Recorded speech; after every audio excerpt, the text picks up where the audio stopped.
नाशिक महामार्गावरील वाढत्या वाहतुकीचा ताण कमी करण्यासाठी खारेगाव खाडीवर उभारण्यात आलेल्या 825 मीटर लांबीचा उड्डाणपूल बुधवार 29 एप्रिल पासून जिल्हाधिकारी श्रीकृष्ण पांचाळ यांच्या मार्गदर्शनाखाली वाहनांसाठी खुला करण्यात आलाय।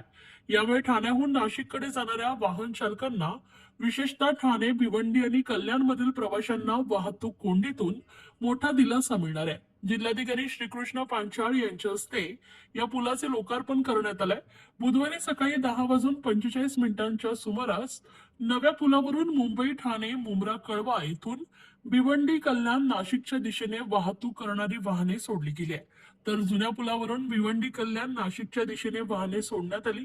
गेल्या काही वर्षापासून या मार्गांवर वाहनांची संख्या मोठ्या प्रमाणात वाढली आहे। समृद्धी महामार्गाशी जोडणी झाल्यानंतर भविष्यातील वाढत्या वाहतुकीचा विचार करून रस्त्याचे रुंदीकरण तसेच पर्यायी उड्डाणपुलाची उभारणी करण्यात येते।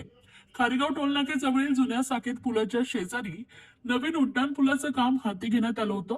पूर्वी केवळ 15 मिनिटात पार होणारा हा टप्पा पार करण्यासाठी वाहतूक कोंडीमुळे 1 तास लागत होता। साकेत उड्डाणपूल सुरू झाल्यानंतर काही प्रमाणात कोंडी कमी झाली होती, मात्र पुढील अरुंद रस्त्यामुळे 4 मार्गिकांची वाहतूक 2 मार्गिकांवर येत असल्याने वाहनांचा वेग पुन्हा मंदावत होता। आता खारेगाव खाडीवरील नवीन उड्डाणपूल सुरू झाल्याने या समस्येत आणखी सुधारणा होण्याची अपेक्षा आहे।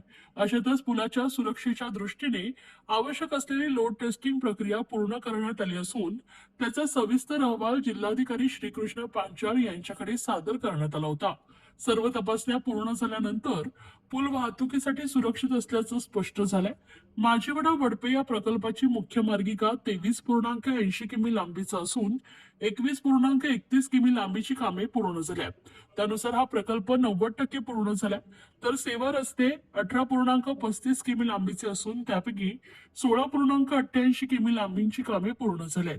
हा प्रकल्प मे महिन्याच्या अखेरीस म्हणजे पावसाळ्यापूर्वी पूर्ण करण्याचे नियोजन MSRDCचे आहे। याबाबत MSRDCचे कार्यकारी अभियंता सुभाष बोरसे यांना विचारले असता बुधवार 29 एप्रिल पासून हा उड्डाणपूल अधिकृतपणे वाहतुकीसाठी खुला करण्यात आला आहे। या प्रकल्पामुळे ठाणे नाशिक मार्गावरील प्रवास अधिक जलद, सुरक्षित आणि सुलभ होणार असल्याचा विश्वास त्यांनी व्यक्त केला।